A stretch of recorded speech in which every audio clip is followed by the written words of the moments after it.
possible made possible with the support of our Rav Stephen. And thank you, Rav Ezra and Yael Manor Oshinsky for making it happen. Please put any questions that you have into the chat at any time. What do a garbage-strewn vacant lot, at-risk youth in a poor district of Jerusalem, and a dumpster filled with rotting food have in common? I'll tell you, they have all been part of the gleam in the eyes of Naomi Tsur and fuel for her imagination as she led and guided the Jerusalem Green Fund. Naomi has transformed waste into harvest, despair into hope and pride, and scruffy patches of dirt into thriving gardens to educate and feed people. Naomi is a former deputy mayor of Yerushalayim, an entrepreneur and environmentalist. I'm so excited about the work of the Jerusalem Green Fund that I've decided to support this group by becoming a stakeholder in it. I'm sure you'll enjoy hearing from Naomi all about this marvelous organization. The HIR has a significant connection to this group. Two former members who are on our call today and who made Aliyah, that's Karen Staldan and Shoshana Shinar, are on the board of directors. Another Riverdalian who made Aliyah, Jeff Dowby, who's also with us, planted the seeds for this presentation by connecting us with Naomi. Thank you, Jeff. Jessica Haller will be interviewing Naomi. She helps to lead the HIR Green team. She's a climate champion, entrepreneur, a leader and mentor with the Climate Reality Project, and is the vice chair of Hazon. Jessica is also the executive director of 21 and 21.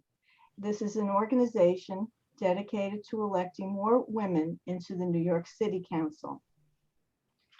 She's also a role model and resource for our community when it comes to sustainable living.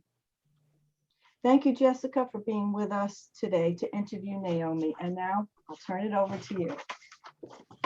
Thank you, Alisa, for that intro. Thank you to the Bayit and to the Jerusalem Green Fund for being here. And of course, to Naomi for being our guest of honor.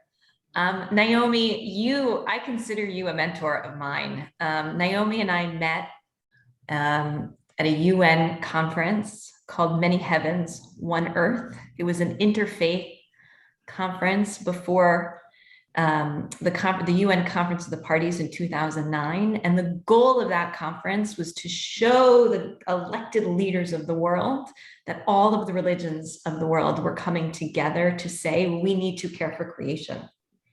So it was us and the Grand Mufti of Egypt and the Archbishop of London and the Dalis and the Hindu, I mean, you name it. There were 196 different versions of religion represented, and we were there representing the Jewish faith. And Naomi and I met, and she was deputy mayor of Jerusalem. Naomi, I just would love for you to start with a little bit of your story, because I think it's so important as to how you got to where you are today. And then we'll go from there. Actually, thank you for that opening, Jessica. Looking back on that meeting in Windsor Castle, it was such an incredible meeting. And it's one of the reasons that I'm making every effort to get to COP26 in Glasgow, because it's going to be a very critical climate conference. It's going to be one where the nations of the world will again have a chance to make the right decisions or not. But today we're going to be talking about the resolution at a local level of how we deal with this thing, because it's a global issue, and yet it's very, very local. That's where the saying, think globally and act locally came from. And that's, I think, particularly relevant if we think of Jerusalem and its role in the spiritual life of the Jewish people. How many times do we say Jerusalem a day in our prayers? What do we mean when we say it? And to what extent are we expressing that love for Jerusalem? Has it become more a heavenly Jerusalem, or are we relating to the real Jerusalem on earth? So what has brought me to this was a series of coincidences in my life. Nothing that I ever did was planned. I found myself quite by accident. I won't even go into the details. At the beginning of 1996, appointed as director of the Society for the Protection of Nature in Israel, the Jerusalem region. And it was that appointment that changed my life. It made me realize just how important, I'd always cared about the environment, but now I had an opportunity to do something about it. But the question was, what? What can you do? We had practically no budget. And I set about organizing people in the city, finding groups and communities all over the city in the different sectors that cared about the city and shared their concern about the city's environment. Now when you come to talk to people in East Jerusalem, people in the Haredi ultra-Orthodox sector, the people in the more pluralistic sector, so they all share a concern about what's happening to their garbage, what's the quality of the air they breathe, what's the quality of the water they're drinking, do they have sufficient open space to take their leisure in, and are they protecting the creation that God has given us? We've just been through the first chapters of Resheet, and hear this incredible story unfolding of a world being created and then destroyed, and then given a second chance. And Noah, of course, and we talked a lot about that in Windsor, was facing the climate crisis of his time because the sea levels were rising and he had to save all of biodiversity. So I got into the SPNI quite by accident. I served there for 12 years, developed a very strong civil coalition in the city, which brought together businesses, neighborhoods, and we're doing it again now.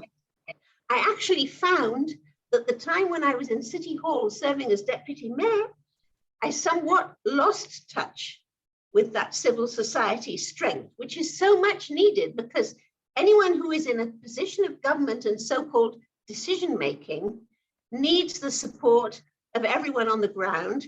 And in city life, that's particularly true in any neighborhood, any community.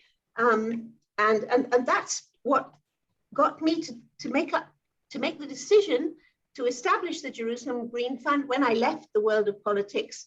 Another story that I won't go into, but I'm very appreciative of your efforts, Jessica, to see that women seek a place in politics, because my forming of a political list of my own and trying to run for office was based on the fact that women were completely underrepresented, and the agenda that we both care about so much for the city was underrepresented. So it was a platform of sustainability and a platform that was women-led. I built a list for City Hall that was all women, but every fifth place was reserved for a man.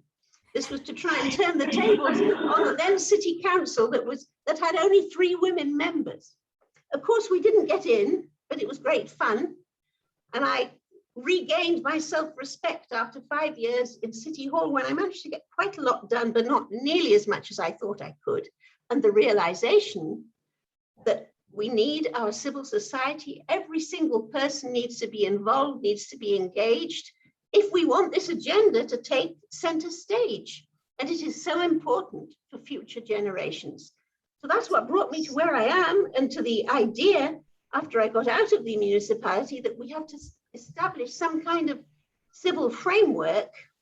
And here we have the Jerusalem Green Fund, which I'll be happy to introduce you to. So could you take that story about the coalition building and on the ground, the bottom up, so much of what you said, you mentioned that we all say the word Yerushalayim, Jerusalem, so many times during our prayers, during the week, during the day, and the difference between what we see from afar and then what you're doing on the ground, and even for the people who live in Jerusalem, who may not know what's going on the ground.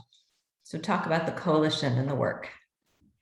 First, I'm going to share an experience I had as deputy mayor at COP9, which was after that Windsor Castle meeting. Yes. I was invited for an interview by Danish TV. And I was very excited. I thought, I'm going to tell them all the wonderful things we're doing. We're going to make the city so sustainable. It's going to be so wonderful. I was taken into a studio and they said, Mrs. Tsur, we're going to show you some footage and we'd like your comments on the footage. And they showed me a piece where a house was being pulled down in East Jerusalem. A woman was holding a baby. She was crying, the baby was crying. It was a very sad and difficult picture to see. And then they said, and now, Mrs. Tsur, as Deputy Mayor of Jerusalem, what's your response to this picture, to this image? Well, I said, look, it's always very sad if our home is destroyed. But if a home is built illegally, we have to face the consequences. But on the other hand, regarding the image that it produces, why aren't we able to see other pictures of Jerusalem? The Jerusalem that I know and love, when Jewish and Arab residents go together to the zoo. They go to there's a school for the deaf shared by the Jewish and Arab population of Jerusalem. We all go to the city center together. We all go to the shopping malls together. We go to hospitals and clinics together. And sometimes there are not pleasant things that go on, but we have to deal with them. And if an illegal house was built on the west side of Jerusalem, it would be pulled down as well, just it wouldn't be on the news. So, and that interview brought home to me the fact that the Jerusalem that people see in the world is not the Jerusalem that I live in. And the Jerusalem that I live in is a city where people get up in the morning and they want to take their kids to school and they want to run their lives and their businesses. They want to be able to have proper health care. They want to be able to have a nice social life. They want to have good, fun places to go to. And that's the Jerusalem that the Jerusalem Green Fund is trying to make a cleaner, greener, and healthier place for all its residents. That's our slogan: cleaner, greener, and healthier. What could be more basic or simple than that? And on that tone, we gather together all the forces in the city. And we're becoming a force to be reckoned with because we have established an urban advocacy forum, a kind of a civil lobby that is working and talking to the municipality, talking to the government, and is being listened to. Because it makes sense. We need to protect our green spaces. We need to have better quality of life in the city, and all the residents care about it. So in our coalition, we have, and that's what I do compulsively most of my life, is bring groups of people together and get them involved and get them engaged and find the common ground that they share. And the common ground is the ground of the city.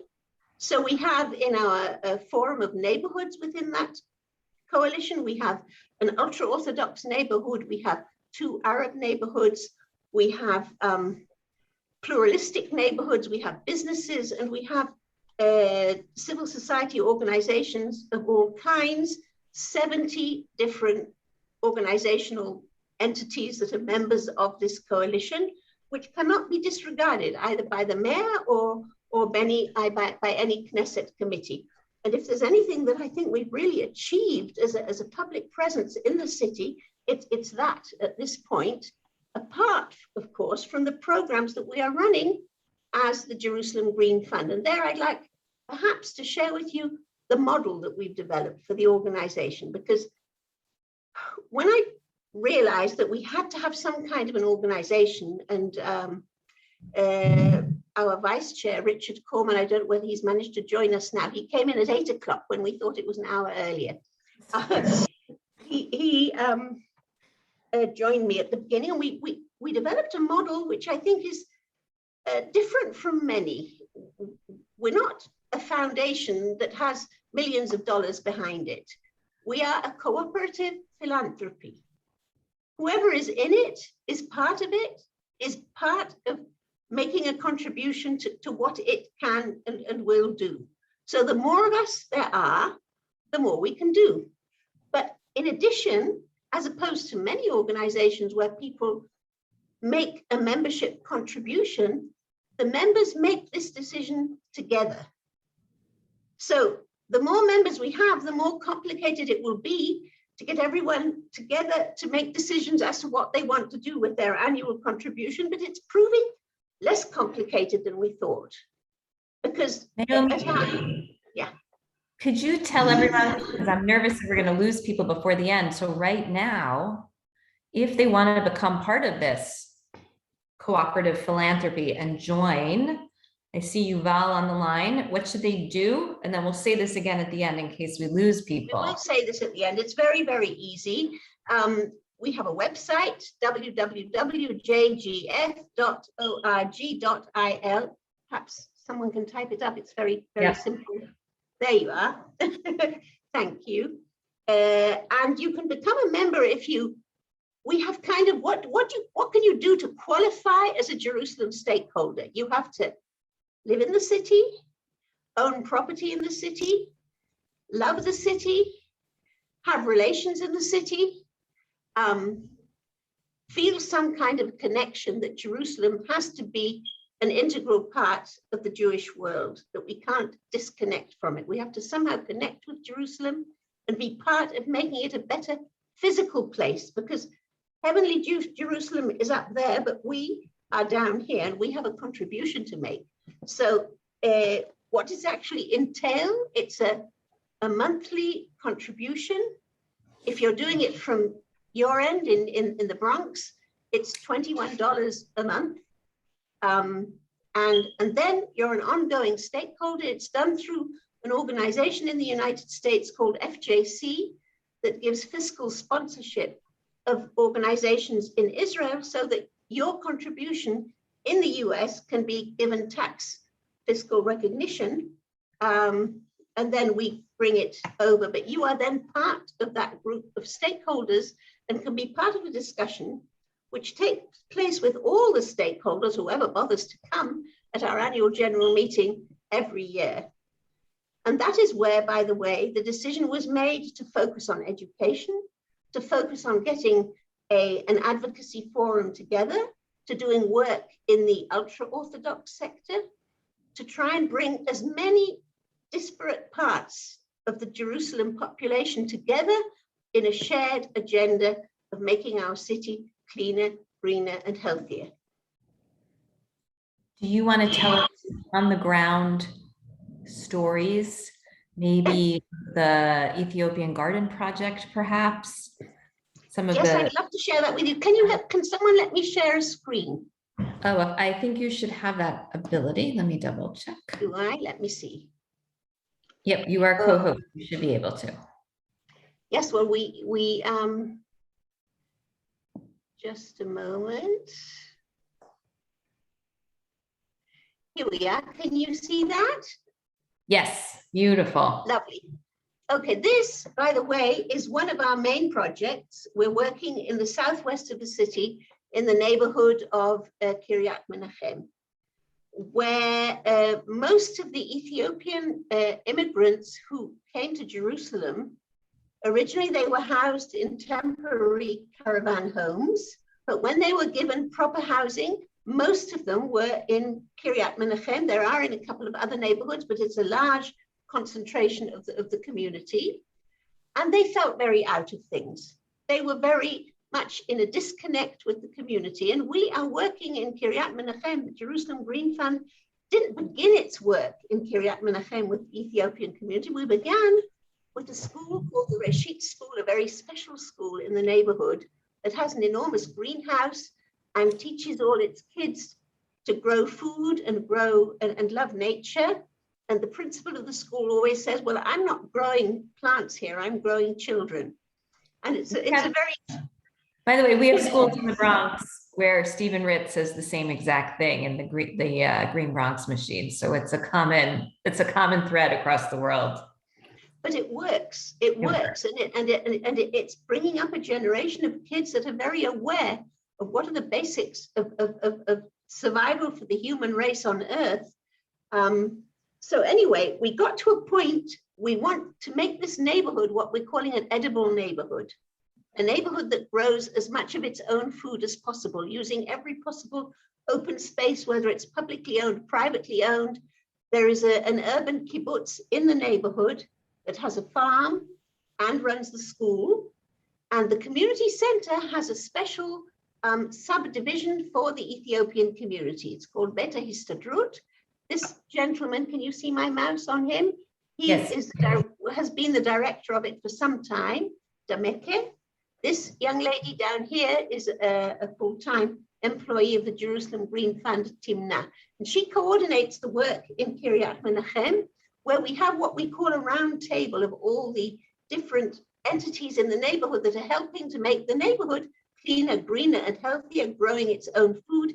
And then we just had to decide, how would we work with the Ethiopian community? What would make them happy, feel part of things, make them have a closer relationship with the other sectors of the Kiryat Menachem community? And so they said, well, we would like to build an Ethiopian mud house like we had in Ethiopia. So we managed to raise funds for that. And here it is. I'm going to, and you see that it's brought together all kinds of kids from the community working together, slapping on. We haven't finished it yet, and we're in a terrible rush because the heavy rains are going to come. I've got to stop sharing and start sharing again with another picture. I'm going to do that. Here is a nice picture that shows people are working together. People are getting to know people that they would pass in the street but not give the time of day. And the goal of when we complete this project, which should be in about a month's time, we're going to prepare an open outdoor kitchen. In the garden there, we are growing various Ethiopian grains. And the women of the community are going to be cooking and serving their food inside the hut for the rest of the community in Kiryat Menachem. So instead of asking the rest of the community to absorb the immigrants from Ethiopia, we're asking the Ethiopians to offer hospitality to the rest of the neighborhood. We're sort of reversing the roles, and we see that it's beginning to work because people are coming and people are taking an interest and wanting to learn about this project. We're getting volunteers from all over the place. And an interesting thing, a community Ethiopian group from another neighborhood said, could they come and help build the house from Gilo? And that was very, very nice. And they came. I'm going to find you another picture. I'm going to see. Naomi, as you're looking yes. Pictures, as Jeff put a question in the chat, as we're opening up to visitors, are you taking visitors again to projects now that, I don't know, if COVID, if Israel's opening up and people are starting to come? Well, no, definitely. Now that this in many ways goes back to Windsor Castle, because one of the things that came out of Windsor Castle, which you and I were both involved in at the beginning, and I'm still deep into, was because we had all these important delegates from different faiths around the world, and we were the representatives of the Jewish people, but we weren't really representative in any way of them. But we came up with some good ideas, and one of them was the concept of what we called, or what I termed at that point, green pilgrimage. The concept of Jerusalem that we are supposed to come to, or in biblical times, we would have come to 3 times a year. And I think that from the time of the Second Temple, when people were already scattered outside Israel, they had to try and come at least once. And we tried to say, well, let's refresh that idea of coming to Jerusalem and make it a green experience, make the journey green, the experience green, and the visit. Leave a positive footprint. That was the slogan that we developed. We're always being warned not to leave a negative footprint, but here we're saying, let's leave a positive footprint. And I'll show you what we developed in order to do this. I think I've got to do something. Naomi, while you're opening that, I just want to give background on the greening pilgrimage. Until climate refugees overtake the number of pilgrims, the largest single movement of humans on the planet has been, for the history of humanity, pilgrimage. It has been pilgrimage. It has been people driven through their faith to go, right? The Hajj, famously for us, the regalim that Naomi mentioned. I think the numbers, I think it was about 10 years ago, there were 100 million water bottles left on the side of the road during the Hajj.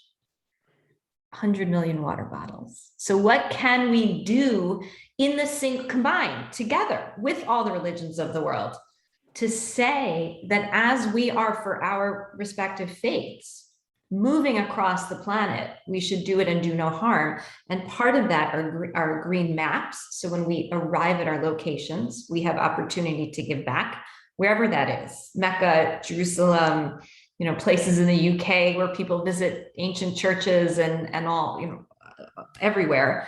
So this is a great part of it, is that when you get to Jerusalem, you will be able to experience this through the Jerusalem Green Fund. Yes, we can offer a green pilgrimage experience. And we actually developed what we call a green pilgrimage ladder, in order that you should be able to leave a positive footprint when you make your journey.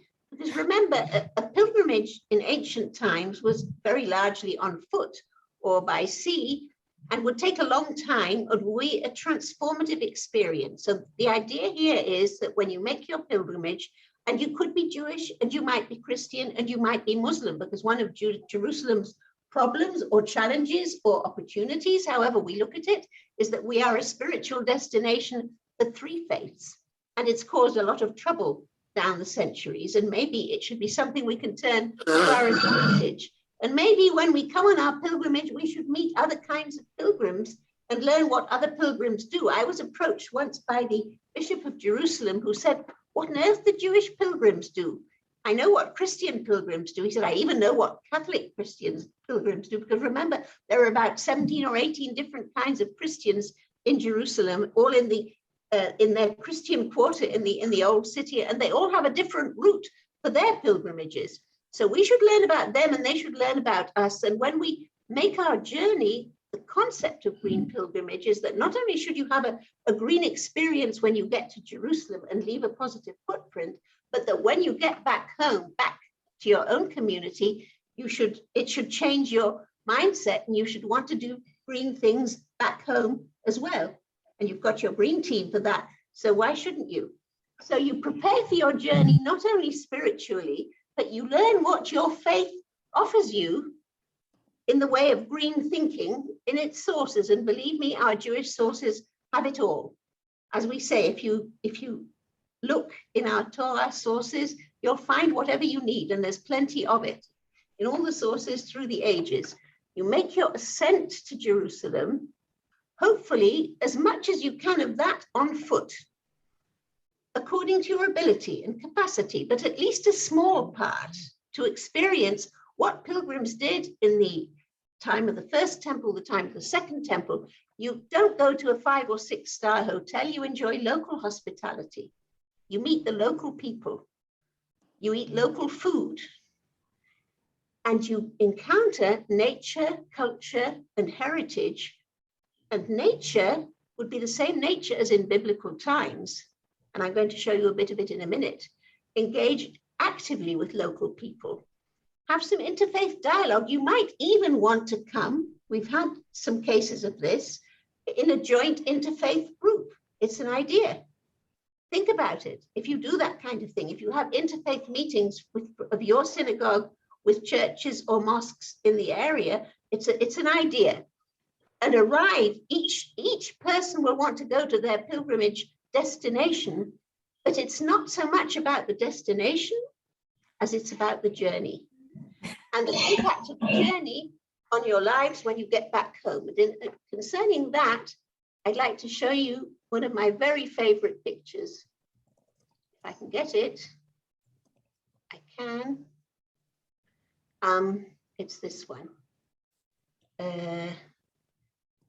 Here we are. Oops. 1 minute. Oh, I have to share. Am I sharing screen? Yeah, No, we see the arrow. Now you're not sharing screen. I'm going to share screen now, and I'm going to show you this.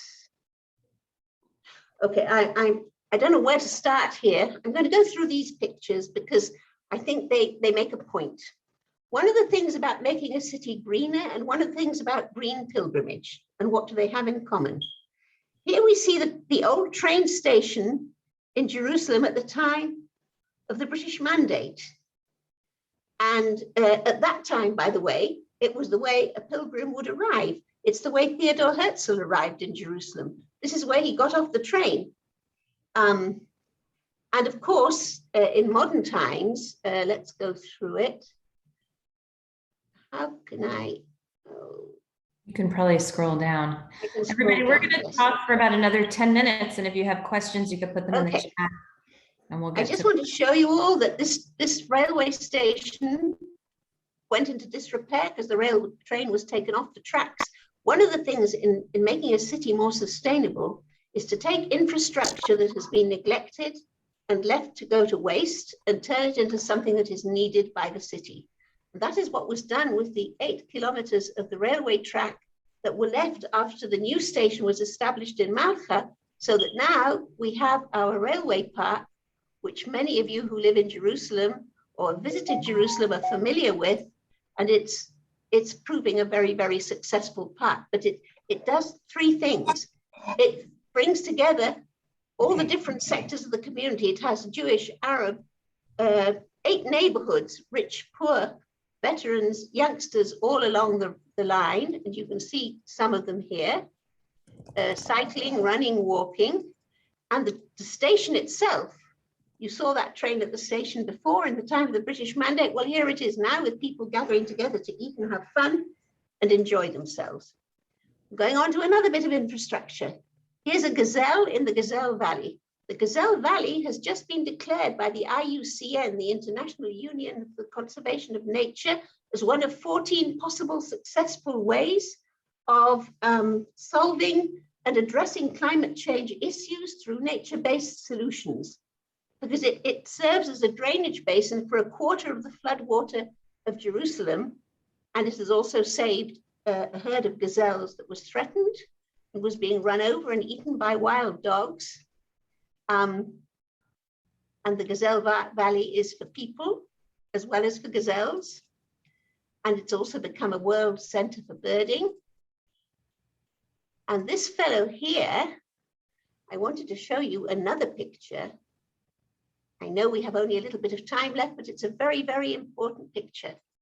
Well, I'm glad we got to the story of the Gazelle Valley because it was one of my questions. It was one of your questions, but I wanted to show you this fellow because it fits it. This question of natural and built heritage.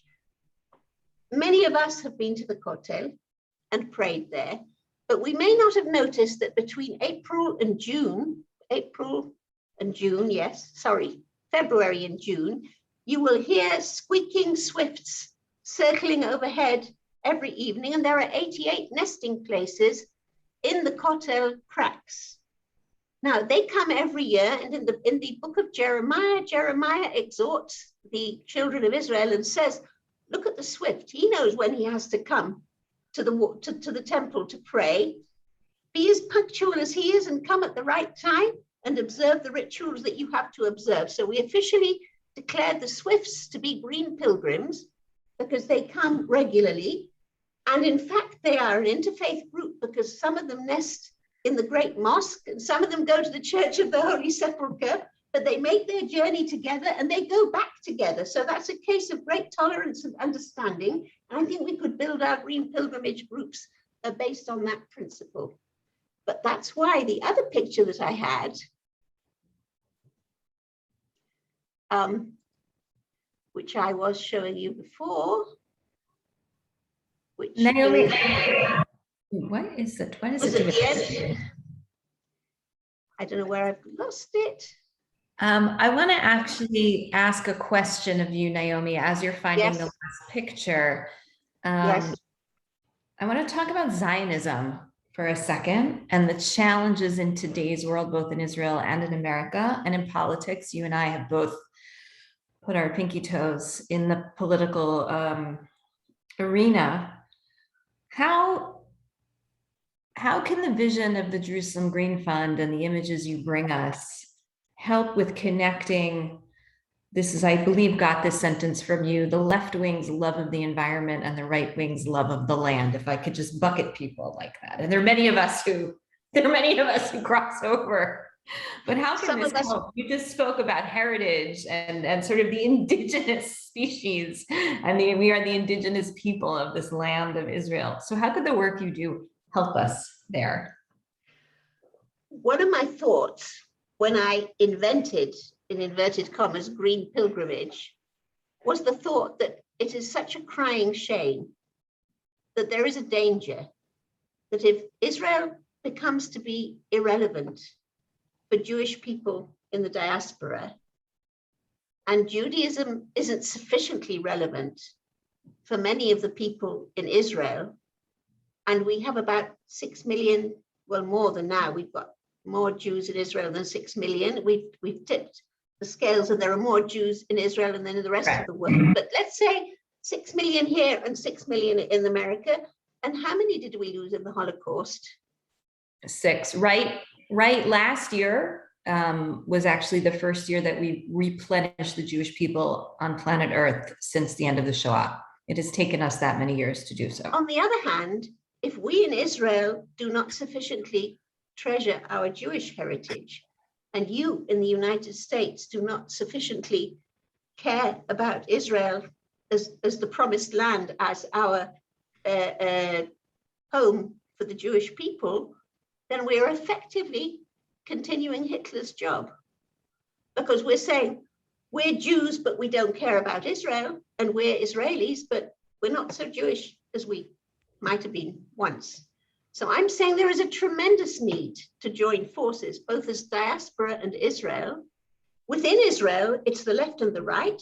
And I think even in the United States, within the Jewish community, it's the left and the right. And the left looks at the liberal world where the environment is a very important thing. And on the right hand, you will find people say, well, if the left-wing people think the environment is very important, so we shouldn't.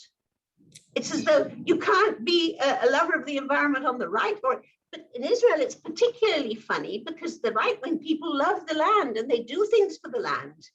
And they do exactly the same as what the left-wing people do. And they call it love of the land and the others call it love of the environment. And why can't we all work together? And it very possibly, as I say to my left-wing, completely secular friends in Israel, you may be more religious than you think, because of the way you are respecting this holy land. And I say to my friends on the right, you may be more left-wing than you think, because you are really looking after the environment when you love the land. So let's try and think together, because we're not going to get another chance to do this. We've been given a country and we'd better look after it. And I actually think that this agenda of sustainability is the Zionism of the future. And it's going to be, and the actual survival of the state of Israel physically depends on our capacity to run our cities sustainably and our lives sustainably and our country sustainably. And as a Jewish people, that we all join forces on this most important menu. And I know it's most important for you, Jessica, and for me, but I actually believe that the time is right for it to be a central theme for everybody. Thank you for that. I really, I'm going to repeat that. The agenda of sustainability is the Zionism of the future. I want to give everyone a chance to ask questions. You can use the raise hand function, or please write the question in the chat. I'm going to ask a question that was submitted earlier, which is, Naomi, can you share with us your proudest moment as deputy mayor, and maybe even your proudest moment with the Jerusalem Green Fund? My proudest moment? Well, I must tell you, my proudest moment as deputy mayor came when the network of green pilgrimage was actually declared because after the meeting in Windsor Castle, I went to COP9. I created a meeting between the Alliance of Religions and Conservation and ICLEI, the Forum of Sustainable Cities. They took on the cities and the ARC took on the religions, and they declared me ambassador of the network. And we had an opening conference in Assisi in Italy, which is where St. Francis came from. And St. Francis of Assisi was the patron saint of biodiversity for the Catholics. And at that conference, which was the beginning of the downfall of Jerusalem as the founding member of that network, it was my proudest moment when I made a speech as ambassador of the network. And I will share with you that the speech that I made included a verse that I took from a lecture of my father's when he visited Israel in the 1950s, and said that Israel's greatest challenge would be to have tolerance among the different sectors of the Jewish community. In the 1950s, he said that. And he quoted King Solomon, who, when he dedicated the temple, it's first book of Kings, chapter 8. And he says to everybody, this is wonderful, we've got this temple and we've managed to build it.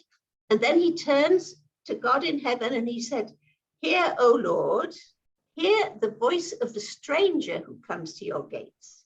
Hear his voice and answer his prayers so that he may know your name." I haven't got it exactly right, but it's about what he says, meaning that Jerusalem needs to be an open city. It was owned by all 12 tribes.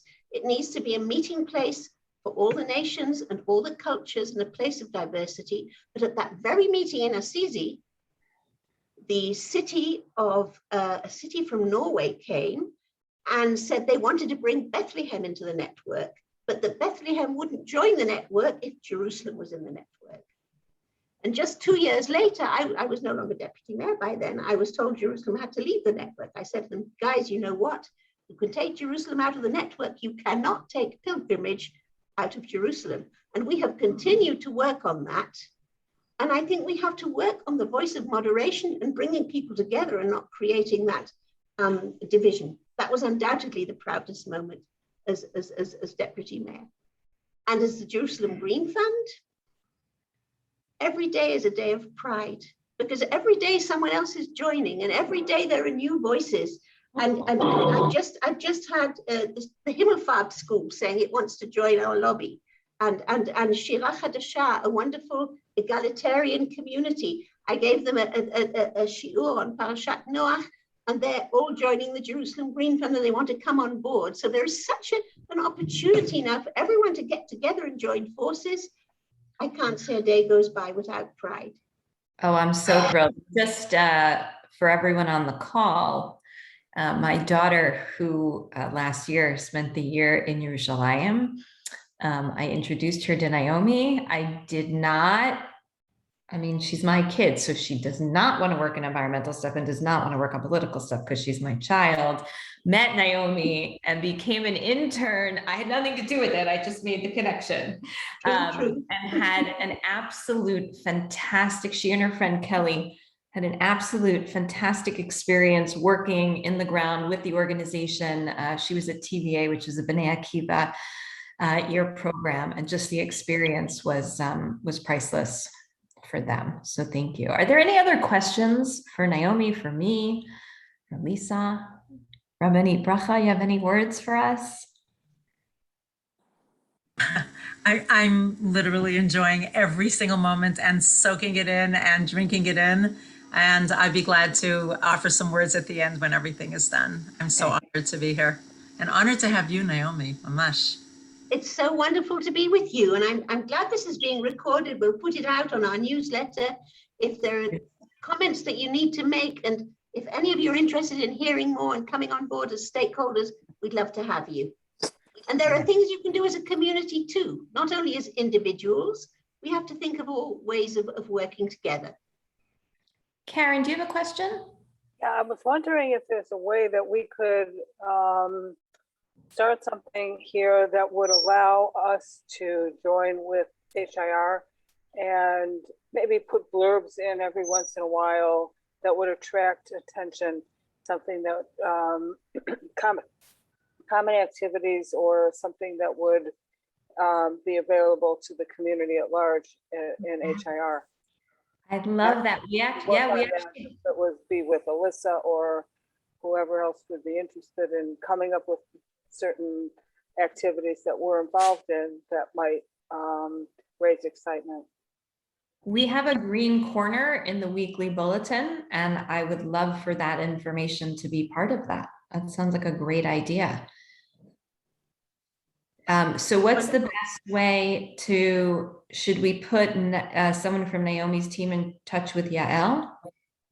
Very probably, and it'll probably be Bat-El, because that's the kind of thing she does. She has quite a new little baby, so she, I think, has not been able to join us in the evening, but she will be on this and be talking to whoever needs to be. We'll all be on this because we want this connection. We need this connection. I'll interject there, Rabbani Bracha here. I'll interject that, yes, I think that's an excellent idea. And you are so welcome to CC me and Reb Ezra. We'd be thrilled to keep this going. I was going to say, what can we do as a community? But perhaps that's a longer conversation. And thank you so much, Karen, for bringing that up. And then Naomi, if we go to Israel, as hopefully more of us are going to be able to do as things open up, how can we volunteer? Is it a question of coming to the website or reaching out? Are there volunteer opportunities? What you do, if you decide as a community to have a group that is coming to Israel and you would like to be Green Pilgrims, then you get in touch with me and our Green Pilgrim team will arrange an itinerary for you. And you will see things in Jerusalem that you might not have seen. You will see our projects and you will see things in the city, that the green side of Jerusalem, and the stories behind the green things that are going on. And you will have a chance to contribute and thereby leave a positive footprint, to do something to make the place better than it was before. And then you'll be part of all our work. And we'll be part of you. I hope we can all get there quickly. I know I personally am itching to be able to get on a plane again and see you, Naomi, and see everyone. I think if we don't have any more questions, I do want to turn it over to Rani. Oh, Alisa, did you have one more? Go ahead. Yes, could you share a little about the Hunger Project channeling of the food that was had been wasted maybe by restaurants or grocery stores, and in order to feed people in need in Yerushalayim, please? We're not actually working with restaurants. We're working with an organization called the Food Rescuers, who have set up a whole center at the Food Sorting Center in Givat Shaul in Jerusalem, where we discovered during Corona, where a lot of us, and I believe Shoshana, who is here with us, Shoshana Shinal, actually works as a volunteer with them as well. Her camera isn't working, but they discovered that tons of food is thrown away every day because it isn't taken by supermarkets and it isn't taken by the shops that sell the food. And it's not that it's bad food, it's just left over. No one knows what to do with it and it gets thrown away. So during Corona, when the city was giving portions of food to poor people, but it wasn't very sustainable portions, there were no fruit and vegetables, they began making up portions of fresh vegetables and fruit and taking them to poor people. And we linked it up with our neighborhood project in Kiryat Menachem and Kiryat Yovel, where we have a whole forum and a center doing that now. So actually about 4 tons of food is rescued every week from this sorting place. And if we had more volunteers and more funding, we could rescue more. So it's a combination of people needing to know they must not throw food away from their fridge. They mustn't buy more than they need. They mustn't waste packaging. There's a whole philosophy of cutting down our consumption and being careful how we feed ourselves. But in addition, we must try and source our food locally, grow whatever we can in our gardens and in open spaces in the neighborhood, as we're doing with our edible neighborhood. When it comes to throwing out food that is waste, that is organic waste, we need to compost it and not dump it in a landfill. So there is a whole food cycle. And of course, we need to rescue whatever we can at source. So we are now developing in Jerusalem in cooperation with several neighborhoods, one Arab neighborhood, one ultra-Orthodox neighborhood, and this neighborhood of Kiryat Menachem in the southwest of the city, what we're calling a kind of a Jerusalem food forum to address the entire food system of the city. We want to bring in the caterers and the restaurants as well. It's all going to take time, but the vision is there and the will is there, and some of the players are already in place. So it's a question of expanding our reach and doing more of what we're doing already to make it more felt and effective in the city. Yeah, thank you. Beautiful. All right, thank you so much. Rabbani Bracha, do you want to take it home for a minute? You have 4 minutes. Sure. Thank I'd be you. glad to. I'd be so glad to. I really want to thank everybody who has been on this call, those who joined us, those are the presenters. I want to make sure that we remember everybody who put their time and effort and enthusiasm. Jessica Haller and Alisa, you have always are proponents for us, for sustainability, for green, for anything on this track. And we love that you pushed this through as well. Naomi, we are so honored that you took the time. It's evening in Israel, and mamash toda rabba mikerev lev. I just want to say as a woman that it's awesome to see 3 women doing this. I'm allowed to say that too. That's my own personal hana'ah from this. And I want to touch on a few things that really, first of all, seeing your own personal, authentic in passion and enthusiasm, Naomi, has to light a fire with everybody else. And I can understand, Jessica, that your daughter would have been touched on her own. Good that you said that. It wasn't me. And Naomi, you managed to instill that as well, that fire in her and kindle that enthusiasm. That's really, really, really beautiful.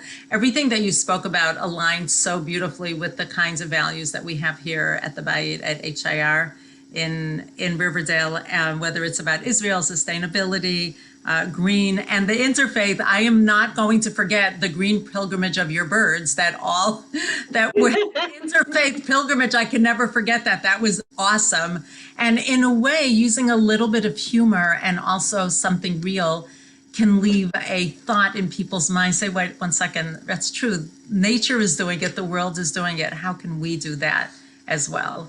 I myself am an Israeli citizen, and I was able to go to Israel in the last couple of months. And I personally benefited. I was in Yerushalayim most of the time, and I personally benefited by going to the parks, by walking around Yerushalayim. I saw such differences. The Tachana Rishona, the first the train station, is just awesome, but not just the shops there, also walking around. It was just lovely, lovely areas. And I did personally, even though Yerushalayim has really grown, I mean, by orders of magnitude. And there's a joke, by the way, that the official bird of Jerusalem is the crane because there's so much building in the city.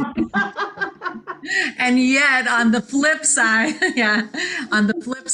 there's also more green areas and more caring about that. And it's a very clean city, which it wasn't always. So there were so many pieces. I really wish for us that we'll continue this wonderful initiative, that we will take some of your ideas, that it'll continue to forge bonds across the ocean, and that we'll actually put into place some of these ideas. I will charge Alisa and Alisa maybe, and Jessica to keep that going, to come back with the ideas. We'll be glad to put ideas into the bulletin and to have more programs. And I agree that if we have a tachlis, what can we do? Like this was explaining, bringing us into it. And if we go forward and put work clothes on that, I think that will be very exciting for people.